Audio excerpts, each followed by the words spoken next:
Hello everyone, my name is Diana and this is my first video blog, so I apologize in advance if it's not up to par compared to all the other vlogs, but hopefully after making a few of them they get a little bit better.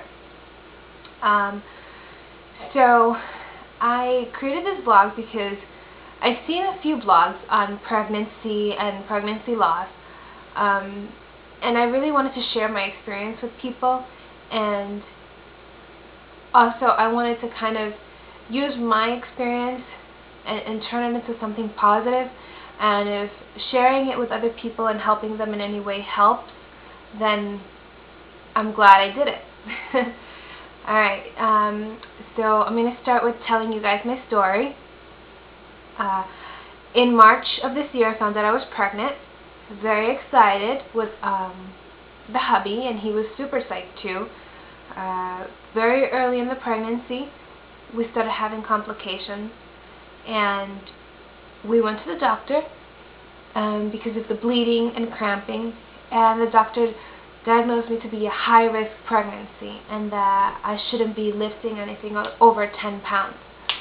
Now, working in the field that I was an infant toddler teacher. I had a classroom with 2-year-olds and 3-year-olds.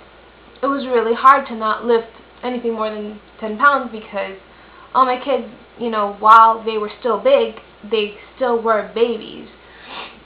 So it was just really hard. Let me just go back. Throughout my whole pregnancy, I kept going into the doctors all the time because I was just having such a hard time dealing with my work and the pregnancy. My body wasn't responding well to it, and nothing was just working right for me. I ended up going to the doctor a few times early in the pregnancy just to get ultrasounds and hear the baby's heartbeat to make sure everything was progressing the way it should be.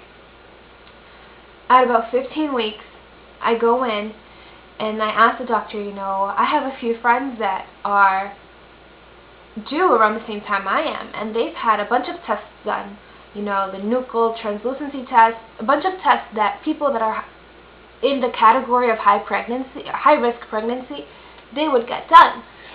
Well, he was like, you know, shrugging me off and kind of saying, don't worry about it, everything's going to be fine. I go in and I have my alpha-fetoprotein test, and at 15 weeks, and no one called me. I assumed since I got no call, that meant that everything was totally normal. I didn't worry much about it. I finally was over my worrying stage. I was starting to actually enjoy my pregnancy since I was already in the 2nd trimester. And a few weeks later, like a week later actually, I had a really rough day at work. Like, I had lifted a kid, and I started cramping pretty bad and spotting pretty bad, and I was like, well, let me just go in, because it wasn't a big deal, but it was just like I wanted the peace of mind, you know. I came home and after it was like, you know, you should just go in and just get yourself checked out. I'm sure it's not going to be anything big, but whatever, it's better for your peace of mind. I went in, he heard the heartbeat, and he was like, perfect. He opened my file and was like, oh, well, we got your results for your blood test, and they didn't come out too good. He was like, you need to go to Boston and get a level 2 ultrasound done. And meanwhile, I was like, what do you mean? He's like, well, you have a 1 in 14 chance of having a child with spina bifida. I'm not very familiar with spina bifida. I have kind of like a little bit of background on it, where I've heard of people that have it severe, and they kind of have to be like in a wheelchair, and I've heard of people that have it and don't even know that they have it. So at that point I was a little nervous, but I was like, okay, you know, if I have a sick baby, you know, we can deal with it. The last thing I had in my mind was that I wasn't going to have a baby. My boyfriend and I, Arturo, we went to Boston and at Tufts Medical Center, and the doctor confirmed. She said that this pregnancy was no good, that the baby was going to die. At that moment, I felt like my world was just crushing down on me. For anyone that has experienced a pregnancy loss, especially in the second trimester or in the third trimester, there are no words that can describe the feeling a person gets when they hear those words from a doctor that your pregnancy is not going to progress. She basically gave me 3 options. Either I have a D&E, and it's a D&E, what they call it. Once you're in the second trimester, it's a D&E, not a D&C. Or I can wait till the baby dies inside of me, because the baby was going to die anyway.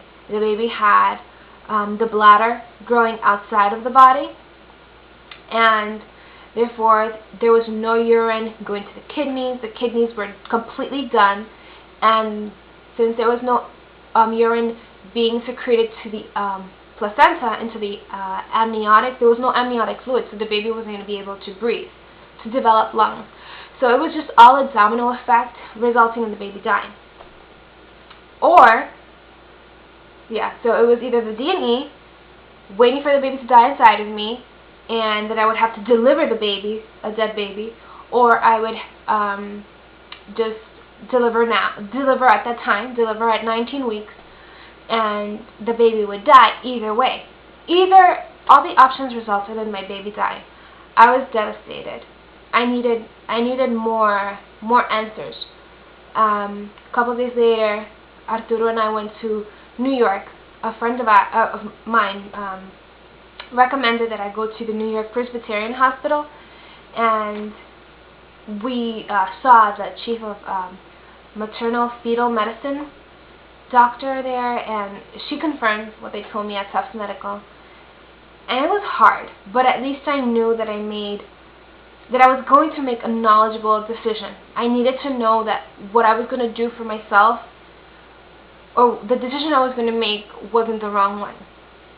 And at that point I decided that the D&E was what would be best for me.